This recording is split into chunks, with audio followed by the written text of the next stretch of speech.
Sabingelela mhlaba wonke, sabingelela mhlaba wonke. Sekunjalo ke eEast London. Econce, eTolefiyeni, kwaMshayi wabashayi.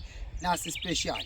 Lalela, ngiyakubingelela wena onesifiso sokubonana nathi sohlangana khona kwaMshayi wabashayi eTolefiyeni ngo May. Yes. Ngo May. Angithi kunjalo. Kunjalo mkhulu, kunjalo. So beseTolefiyeni. Lalela ke, ngifuna umuntu oneyinkinga. Lalela. Uma kuukuthi lento engizokubizela yona la phansi ayikuthinti noma kukho ukuthintayo la ungayi. Yes. Kule special esetolofiyeni ngoMay. Uma kuukuthi lento ebhalwe la noma elotshwe la ayikuthinti ungayi, ungasondeli. Okay? Mina ngizofunda number 1 wena ufunda number 2. Mina ngifunda number 3 wena ufunda number 4. Number 1. Number 4 ngasho njalo Nkosi yami. Siyobe sibhekana nawe neyinkinga kubo bonke abantu emhlabeni eEast London. Umhla ka bani? Umhla ka 3 and 4. Umhla ka 3 and 4 May 2024. Umhla ka bani? 3 and 4 May 2024. Oh, 2024. Yeah. Abaqale bebhalise. Babhalise kuyiphi number wathi? Ngabhalise kule number ka Dr. Mshayiwezitha. Lokho nje efumaneka kuyo njalo. Ethi 067 94 69 570. Okay. Yeah. Ake ngikhulume kanje. Lalela. Bhala phansi inkinga zakho. Yes. Bhala phansi into yokuyifuna lapha ngomhla ka 3-4 May eTolofiyeni. Thatha ibhuku nepeni ubhale ngoba nami ngizobe ngikubizela uhlwa esiyobe sidila nalo. 1 Ibusiness. Abantu abanamabhizinisi siyabadinga basondele zobe zikhona izinto zokuqala amabhizinisi. Baphakamise into ethinta ibusiness. Le special njalo simhla ka 3-4 kuMay 2024. Shuthi kulezi inyanga esiyakuzo. Yeah. Ake siqhubeke. Izitha. Uma wena kunabantu abakuhluphayo noma bayizitha zakho. Wamkelekile ukusondela kule special. Yeah. Lalela ke. Kwa wena kongakazazi izitha zakho wamkelekile ukuthi uze ukuze ukwazi ukulisana nezitha zakho ozaziyo nongazazi futhi. Imali ayihlali. Lalela ke. Njengoba ingahlali imali esandleni kuwe. Njengoba usebenza ungakwazi ukwenza into ibonakale. Kulungile.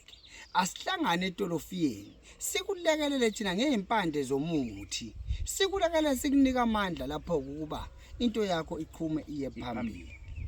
Okay. Abantu abakukweletayo isikweleti khona abantu abakukweletayo noma uhlushwa zikweletu sondela ngomhla ka 3 and 4 May 2024 eTolofiyeni econce kwa Dr. Mshayiwezitha. Okay. Lalela. Uyasebenza. Uyangizwa. Kodwa emsebenzini awukhululekanga.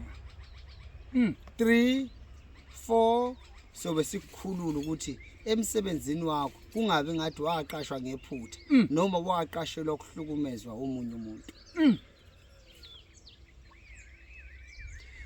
Uyasebenza ngabe umqashi wakho anizwani naye asimkhenike phela.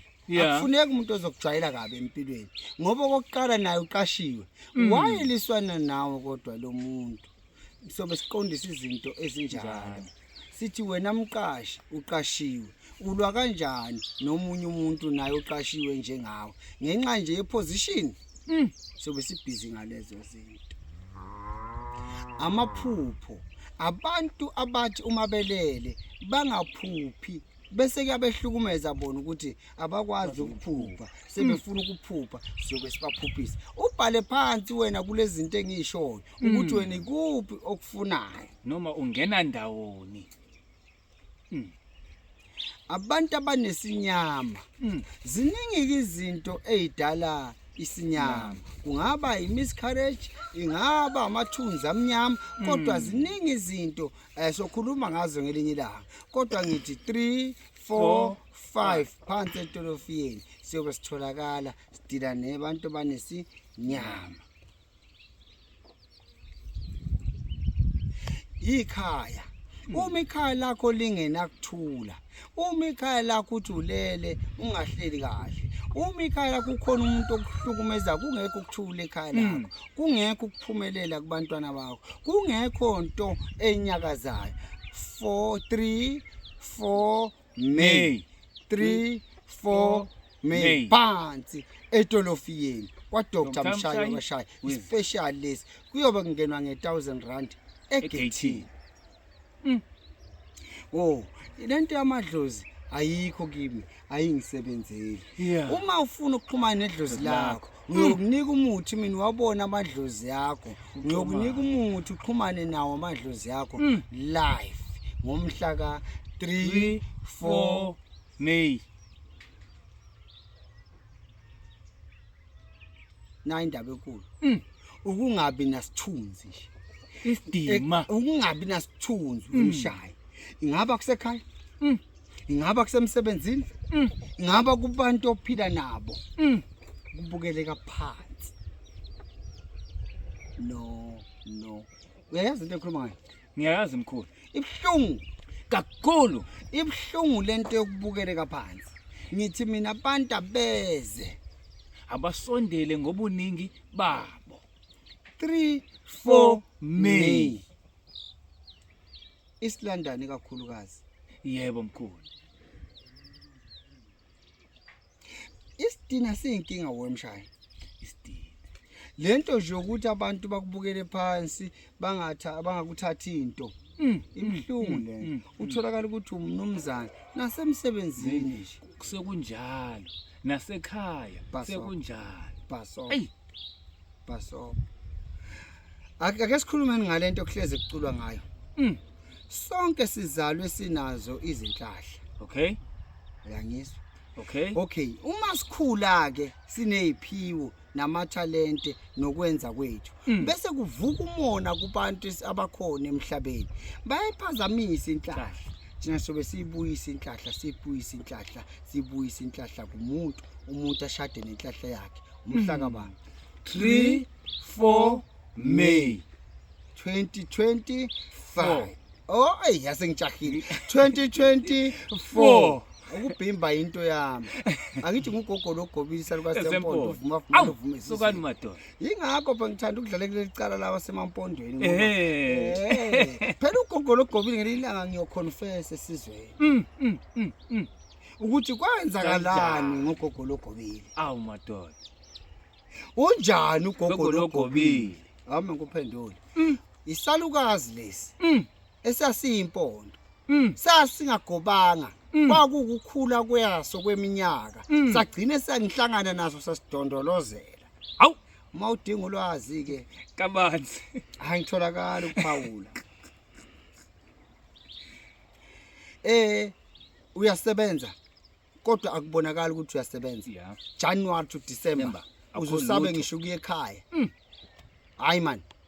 Ake sithi 3 4 5. Bhala phansi inkinga zakho ziyoxazululwa bukhoma live. Yonke into yobiyenziwa ngokuqinisekisa ukuthi yenzeka ngokukhulu ukusheshsha. Nale ndaba yenhlahla njalo. Nale ndaba yabantu abakukweletayo.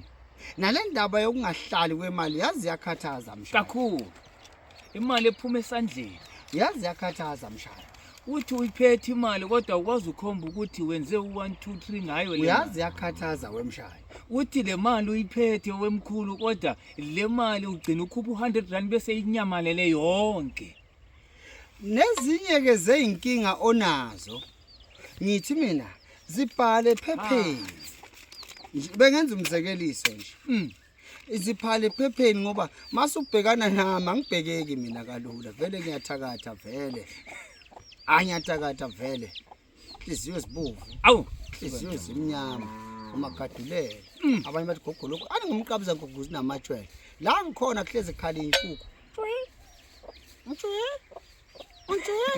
4 3 4 May babhalisa abantu kumshayiwezitha shi number yakho mfowethu abazokuthola kuyona nayi number yami ke udokotela Mshayiwezitha ithi 067 9469 570 phansi eqonqe kwindawo yasetolo Fiyeni ama direction yawazwa ngami ukubhalisa Google phone yami ivulekile njalo ake senze kanje ukubhalisa phela noma ukubhuka ubeka indawo akukhona mahala wemshado angisebenzi indaba zamahala angisafundisi mina and angipatanisi nje ngiyalapha sizwe siyazi ngiyobe ngigilimanga wena 1000 fonela umshaya abashayi uyibhukela indawo yakho nge1000 rand sizokunakekela uyazi nje la kwa 2+2 siphathana kahle kunjalo ungasho ukuthi akudlala bazothuka abantu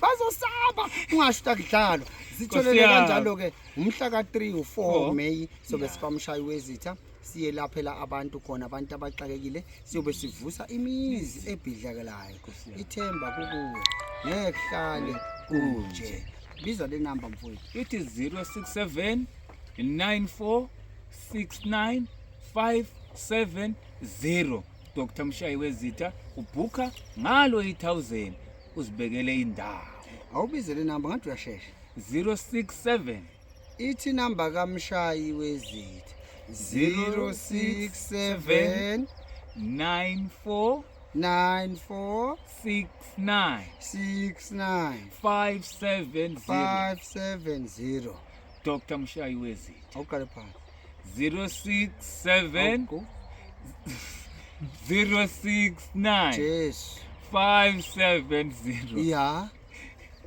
inamba yami le Dr ayiphelelanga phinda le number 067 yeah 94 okay 69 awuze 570 hayi man awuphinde 067 nakho 94 awuze 69 awu 570 hayibo awuphinde mshaya 067 yes 94 okay 69 okay 570 kukhona lo yagogo akayijayelanga lento aka YouTube yeah and akazwisi kahle le yeah asami 067 nakho 94 special 69 kwamshayiwezitha 570 awuphinde 067 awuzwe 94 special 69 kwamshayiwezitha 570 ngome awu siyabonga